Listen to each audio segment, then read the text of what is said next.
പത്തനംതിട്ട വാഴക്കുന്നത്ത് ഇരുട്ടിന്റെ മറവിൽ കക്കൂസ് മാലിന്യങ്ങൾ കനാലിൽ തള്ളി. കുടിവെള്ളത്തിനും കൃഷിക്കുമായി ഉപയോഗിക്കുന്ന വെള്ളം വരുന്ന കനാലിലാണ് മാലിന്യങ്ങൾ തള്ളിയത്. സംഭവത്തിൽ പരാതി നൽകിയിട്ടും അധികൃതർ ഒരു നടപടിയും സ്വീകരിക്കുന്നില്ലെന്ന് നാട്ടുകാർ പരാതിപ്പെടുന്നു.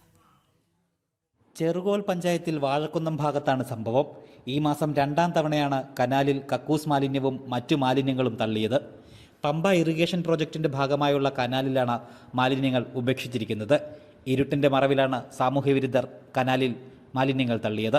ഈ കനാലിലേക്ക് നിരന്തരം കക്കൂസ് മാലിന്യം തള്ളുക എന്നുള്ള ഒരു ജനദ്രോഹ പരിപാടി നടന്നു വരികയാണ്.